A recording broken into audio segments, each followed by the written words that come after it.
Buenas tardes, hermanos. Dios los bendiga a todos, donde quiera que se encuentren. Eh, que esta palabra que vamos a exponer seguidamente pueda ser una palabra que exhorte, una palabra que edifique, para que su iglesia pueda enrumbarse a través de la palabra de Dios en aquel camino al cual Dios nos llamó. Doy gracias a Dios por este ministerio que podemos todos los lunes grabar y hacer llegar hasta sus hogares, hasta su lugar donde ustedes lo ven. Y esto no es un canal, es simplemente una exposición de la palabra para edificar los grupos celulares de la iglesia y para que tomen nota de ello y expongan también en base a lo que se expone, en lo que se expone en puedan exponerlo también ellos a sus congregantes. Pero también nos gustaría recibir de parte de ustedes cualquier comentario que tengan a bien hacer en torno a lo que se expone. Una de las cosas, mire, entrando en materia, una de las cosas que casi no encuentro todavía un pastor, un predicador que esté en desacuerdo cuando la mayoría dice que estamos entrando en una última etapa de la iglesia. Para algunos teólogos escatológicos hablan de que esta es la iglesia de la Odisea. La Odisea es la última, la séptima iglesia de lo que algunos consideran las 7 etapas del cristianismo. Entonces, el cristianismo en la última etapa es un cristianismo materialista totalmente, humanista, pero nada espiritual. De hecho, Jesucristo está afuera y él insiste en entrar en su iglesia. Digo esto porque la Biblia no está escrita simplemente para edificar la cultura teológica. No. La Biblia está escrita por Dios, motivada, inspirada por Dios, conducida por el Espíritu Santo, para que la iglesia esté apercibida. O sea, los suyos estén apercibidos. Y no nos sorprenda nada, como los que no tienen idea de lo que va a acontecer. Nosotros sí estamos claros de lo que va a acontecer y debemos estar apercibidos. Para eso está escrito el libro de Apocalipsis, para señalar los tiempos, las sazones, las circunstancias en las cuales Dios va a intervenir para ponerle coto, para ponerle fin a este proceso o a esta estampida que el mundo está viviendo. Ahora bien, no me interesa hablar del mundo, sino me interesa hablar de la iglesia. El Señor Jesucristo dijo así: no oro por el mundo, oro por ellos. ¿Me entiendes? O sea, el mundo ya sabe lo que le va a pasar, pero yo oro por esto, para que sean guardados en tu nombre. ¿Entiendes? Entonces, es la iglesia en la que Jesucristo se enfoca. Desde el principio de su ministerio, es la iglesia el perfil que él quiere que modelen los apóstoles, los discípulos de Cristo. Así que si nosotros encontramos, por ejemplo, encontramos a un Pedro cuando el Señor lo tomó por su hermano Andrés, y ellos lo vemos a Pedro, al que escribió primera carta de Pedro, vemos que hay un Pedro totalmente diferente. En el proceso discipular vemos a un Pedro atropellador, quizás violento con la espada, quizás ligero en la palabra, quizás pronunciaba las cosas, pero cuando vemos al que escribió primera de Pedro, encontramos a un pastor. O sea, lo que quiero señalar es esto: a un hombre que ha sido transformado, que ha vivido el proceso de transformación. Cuando vemos a un Pablo, ¿quién era Pablo antes de conocer a Cristo? ¿Quién era Pablo cuando conoció a Cristo? ¿Quién era Pablo 14 años después que conoció a Cristo? ¿Quién era Pablo cuando comenzó a hacer los viajes misioneros? ¿Se acuerdan? El Pablo cuando hizo aquel primer viaje que se llevó a Marco y Marco se devolvió y dijo: este no lo quiero más aquí, en el segundo viaje no va conmigo. O sea, era un poco intolerante, ¿verdad? Muy colérico. Las cosas se hacen así, si no, no se hacen. Pero cuando vemos un Pablo que escribe a los tesalonicenses y dice: cuando estuvimos con vosotros, fuimos tan tiernos como la nodriza que cuida a sus propios hijos. O sea, hablar de ternura en la figura de Pablo parece que no encajara, pero ya se da cuenta que este Pablo ya había vivido un proceso de transformación. ¿Entiendes? O sea, imposible, óigame bien la palabra, imposible que alguien que se diga que es creyente no experimente en el transcurrir de sus años un proceso de transformación. Ciertamente uno podría decir, no soy lo que Cristo desease que yo fuese hoy, pero mirando al pasado, ciertamente no soy el mismo que era antes. Porque ahí tiene que haber un cambio. Yo no estoy diciendo o reclamando a la iglesia de que los cristianos o los creyentes tienen que caminar de una forma o de otra. No, no. Lo que sí estoy claro es que no pueden caminar como caminaban antes. O sea, la vida pasada es pasada. Pablo señaló allá en Romanos capítulo 6, dice que los que hemos muerto al pecado, ¿cómo? Me pregunta él mismo, como un absurdo. ¿Cómo viviremos aún en él? No puede ser. O sea, es un antagonismo total. No puede ser que si han muerto el pecado, todavía viven en pecado. No puede, eso no existe. Partiendo de eso, de que eso no puede existir, nos preguntaríamos, si eso pasase, entonces uno preguntaría, si no hay transformación, ¿dónde está la conversión? Porque la conversión implica una transformación. Si no hay una transformación, ¿dónde está el nuevo? ¿Qué pasó con él? Lo que se define como el nuevo nacimiento. ¿Dónde está? Porque el nuevo nacimiento es pasar de muerte a vida. El nuevo nacimiento es recibir por el bautismo del Espíritu Santo, ¿verdad? La vida que está en Dios. Si eso no produce cambio, entonces no sé lo que produce cambio. Porque precisamente el motivo del cambio o lo que genera el cambio es precisamente la presencia del Espíritu de Dios en la persona. Por lo cual no puede ser igual, sino que entra en un proceso transformador. Si estamos en los últimos tiempos y no hay evidencia de un proceso transformador, entonces tienen que prenderse las alarmas. Tienen que prenderse las alarmas y decir, aquí está pasando algo con mi vida.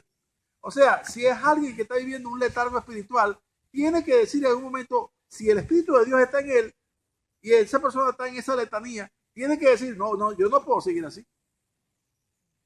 Ayer me comentó un hermano que su esposa, luego cuando fueron a su casa, ella bastante conmovida y llorando le decía, yo no puedo seguir así, ya desde ahora decido que esto va a cambiar. Porque a veces viene, a veces no viene, a veces sí le gusta, sí aprueba, colabora con un ministerio, colabora con otro, pero todo así como a discreción. No, compadre, mire, te voy a decir una cosa. Aquí no hay discreción. Porque Jesucristo no tuvo discrecionalidad. Jesucristo se despojó de su gloria. Eso no fue discreción, eso fue total. Jesucristo fue obediente hasta la muerte. Eso fue total. Jesucristo se hizo hombre y estando en la condición de hombre se hizo siervo. Jesucristo fue hasta la cruz para hacer maldición, para que nosotros fuésemos bendecidos a través de él. O sea, ahí no hay discreción. Ahí es una entrega total. Y a eso me refiero. Si él nos pasó a nosotros de tinieblas a luz, de muertos a vida, de enemigos a amigos, de comunes a santos, si él provocó en verdad ese cambio de una manera insofacta, abrupta, divina, poderosa, ¿cuál es el efecto de la misma inercia de ese cambio? Bueno, que si yo era tinieblas antes, ¿verdad? Ahora soy una chispa de luz. Pero a través de los años no puedo seguir siendo una chispa.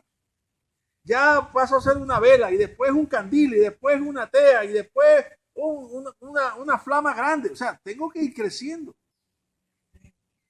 ¿Me entienden? No puedo ser un cocuyo toda la vida. Yo no puedo conformarme con eso. No existe.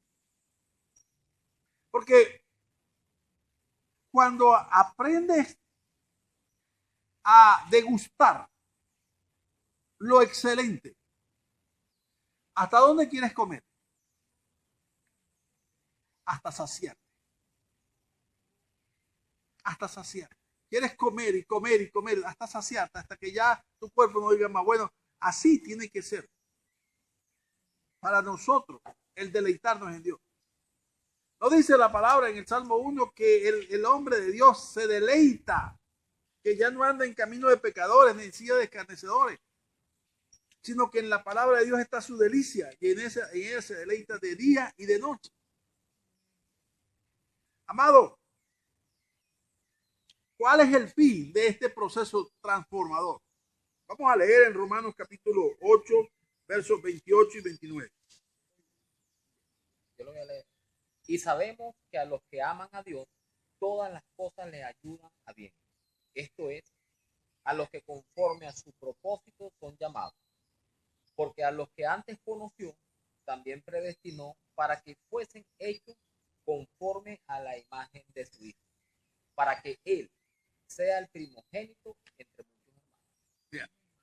Miren lo que dice. Este es un pasaje muy, pero muy rico. Dice que a los que antes conoció, a estos también predestinó. Y a estos también llamó. Bueno, estos que él conoció desde antes. A estos que predestinó. Y a estos que también llamó, ¿verdad? Para darle la vida que está en Dios. Estos son los que en principio son los que aman a Dios. Los que tienen ahora la claridad de que de haber sido conocidos por Dios desde antes de la fundación del mundo, predestinados por Dios, llamados por Dios y ahora aman a Dios. Ese es el efecto. Ese es el efecto. Bueno, voy a decir así, ese es el efecto lógico, como deberían ser las cosas. Pero la realidad es que no es así siempre. La realidad es que nos encontramos en un contrasentido. Porque debiendo ser transformados, debiendo mostrar un cambio en su vida, muestran lo que definimos como una letanía espiritual. No. Eso es preocupante. Y más aún, si vuelvo a decir lo que al principio dije, la mayoría de los escatólogos coinciden de que estamos viviendo los últimos tiempos.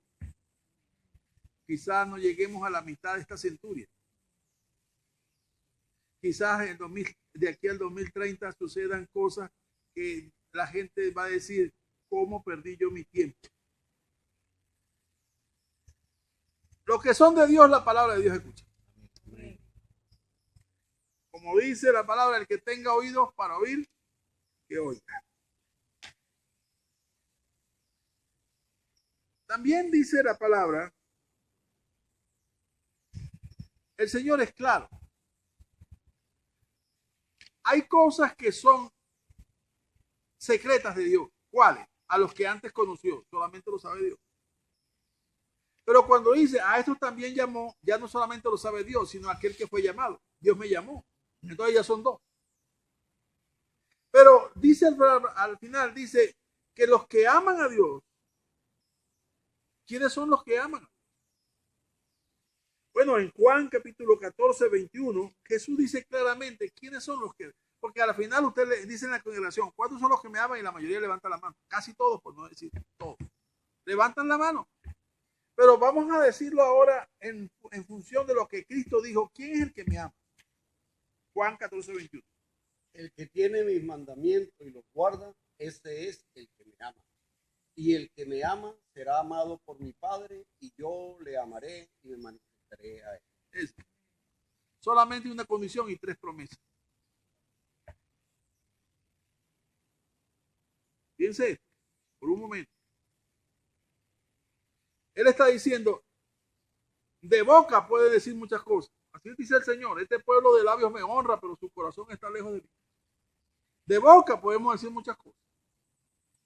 No, lo que quiero es, ¿qué haces con mi palabra? ¿Qué haces con mi palabra? Allá en Proverbios capítulo 2 dice, hijo mío, y pone los cuatro sí condicionales como comentamos la semana pasada. El primero, que es el único que voy a señalar, es, si recibieres mi palabra y atesorares mis mandamientos para ponerlos por obra. Nadie puede atesorar si no es para poner por obra. Nadie puede atesorar sino para usarlos en el día a día, en el momento adecuado. Yo para eso atesoro la palabra, para que sea lo que yo esgrimo, lo que yo saco con lo que me defiendo. Cuando el enemigo viene por mí, así como Jesucristo fue tentado, allá en Juan capítulo 4, fue tentado. ¿Qué usó él? La palabra para defenderse. Él usó la palabra, porque era lo que, con nuestra única arma, como dice allá en Efesios 6, es la espada del Espíritu, que es la palabra de Dios. Entonces, ¿quién es el que me ama? El que atesora mis palabras. El que guarda. El que los aprecia como un oro, como una plata, como algo muy preciado, es su palabra para mí. Cuando dije, ¿cómo podemos ver en la práctica esto en mi vida? Bueno, yo podría señalar quizás más de 10 virtudes, pero quise señalar solamente 3. 3 virtudes que tienen que ser una característica indiscutible, incuestionable, o sea, evidente, una característica que se tiene que dejar ver. La primera es el amor. Si no amamos como Él ama, entonces, ¿dónde está el Espíritu? Dice Romano, porque la esperanza no avergüenza, porque el Espíritu de Dios, porque el amor de Dios ha sido derramado en vuestros corazones por el Espíritu Santo. Y en los frutos, el fruto del Espíritu es, primero que señala, es al amor, una característica resaltante. Yo digo que cuando yo analizo Mateo capítulo 5, del verso 40 en adelante, yo, wow, no es fácil. Oíste que fue dicho, ojo por ojo y diente por diente, mas yo digo, amad a vuestros enemigos. Entonces, ¿cuánto amo yo a aquel con quien no he tenido una convergencia o una amistad, sino que es antagónico a lo que yo digo? ¿Cuánto lo amo? En estos días escuché una exposición y decía la exposición, la mejor forma de vencer a tu enemigo, ¿sabes cuál es? Hacerlo tu amigo. Si lo haces tu amigo, jamás volverá a ser tu enemigo. Eso fue lo que Cristo hizo por nosotros. Éramos enemigos de la cruz, dice Romano. ¿Y él qué nos hizo? Amigos. Ahora que somos defensores de la cruz. Pablo, ¿quién era? Enemigo de la cruz. ¿Y cómo terminó Pablo? Decapitado por defender la doctrina de la cruz. ¿Se da cuenta? Transformado de tinieblas a luz, de muerte a vida. Tiene que haber un cambio en mi vida. Yo tengo que mostrar en algún aspecto de mi vida, no es que amo a mi esposa, a mis hijos, en mi entorno familiar. Eso está bien. Ese es un amor filial, porque son ellos. Porque es mi esposa, porque es mi mamá, porque es mi hermano, porque son mis hijos, porque hay una condición que previa. Vamos a hacer la cosa como él dice allá en Mateo 5. Vamos a amar a aquel que nos es antagónico. Ahí usted va a ver cómo le relincha la carne. ¿Por qué? Porque es contrario, es contra natura. Pero yo tengo que mostrar esa característica, si no, entonces ¿para qué estoy predicando? ¿Qué sentido tiene? Pablo dijo así a Timoteo, ejercítate para la piedad. Si no te ejercitas en eso, entonces, ¿qué sentido tiene que levante la mano en el culto? Y cuando voy al apartamento, cuando voy a la casa, encuentro que mi vecino, ahí está fulano. No puede ser, no puede ser. Segunda característica, la obediencia. Al terminar el próximo domingo nuestra serie, nuestro Día del Amigo, el siguiente domingo, el 27, vamos a predicar una serie sobre el discipulado. Y vamos a hablar entonces acerca de la obediencia. No es que yo tuve un discípulo hace 10 años y entonces ya yo hice mi cuota. No hay cuota. No hay cuota. Una mata de mango no tiene cuota de mango. Tiene que estar produciendo todos los años hasta que se seque. Así es un cristiano. Un hombre que es obediente tiene que hacer lo que su Señor le mandó a hacer hasta el último momento. ¿De qué sirve? ¿De qué sirve? Que yo diga que hice muchas cosas en la iglesia, di a los pobres comida, di a las cuerdas a la guitarra, di el cuero a la batería, di a los micrófonos, embellecí la iglesia, hice muchas cosas, Señor. Eso está bonito. Pero el asunto es que no nos van a pedir cuenta de lo que hicimos que nos agradaba hacer, sino de lo que hicimos o no que se nos mandó a hacer. Yo no voy a decirle al electricista, ¿verdad?, que le mandé a cambiar un bombillo, que quién pintó la pared de blanco o la pintó de azul. Eso no es problema de él. Yo le voy a pedir a él qué hizo con la electricidad que le mandé a instalar para colocar los bombillos. Bueno, Jesucristo va a pedir cuenta no de cuánto sé de escatología o cuánto sé de Antiguo Testamento, no, sino cuántos discípulos tienes de los que te mandé a hacer. A ver, que se levanten tus discípulos. ¿Qué vamos a hacer? Y en tercer lugar, hablemos de la pureza. Hace años Dios me dio un mensaje que se titulaba La permeabilidad de la iglesia. Usted se imagina que usted compre un paraguas y no sea impermeable, sino permeable. Si agarra un aguacero de eso, ¿qué hace? Se moja toda su cabeza o su peinado, qué sé yo, como vaya vestido, se moja todo. ¿De qué sirve el paraguas si es permeable? ¿De qué sirve la sal si no sale? ¿De qué sirve la luz si no alumbra? Son cosas que son elementales entenderlas.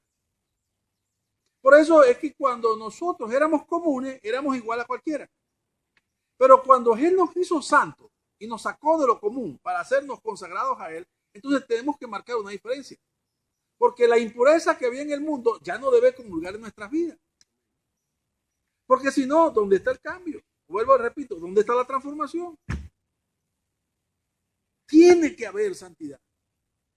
Tiene que haber consagración. Tiene que haber una ruptura con el mundo. Tiene que haber una ruptura con la sociedad. Por eso Él dijo, yo tengo que ser preeminente en todo. Y por eso le digo, si alguno quiere venir en pos de mí, niéguese a sí mismo. Porque todo eso que a nuestro cuerpo, al espejo le gusta cómo me veo, o a cómo yo me siento, qué sé yo, agradado de lo que veo en la imagen del espejo, eso no es lo que agrada a Dios necesariamente. Pero le voy a decir una cosa, la iglesia es tremendamente permeable. Y a veces a uno le dicen que es radical, que es muy cejada la posición, hermano, aquí no se trata de tener diferencias políticas, a ver, de cómo construimos un puente o de cómo hacemos un carro. Aquí no se trata de eso. Aquí se está tratando de hacer de nuestra vida una vida que honre a Dios y que aborrezca el pecado. Eso es todo. Él dijo claramente, nadie puede servir a dos señores a la vez. Nadie. Porque cuando ama a uno, aborrece al otro. Y cuando lo ama al otro, aborrece al anterior. Por eso no podéis servir a Dios y a la riqueza, dijo así Jesús.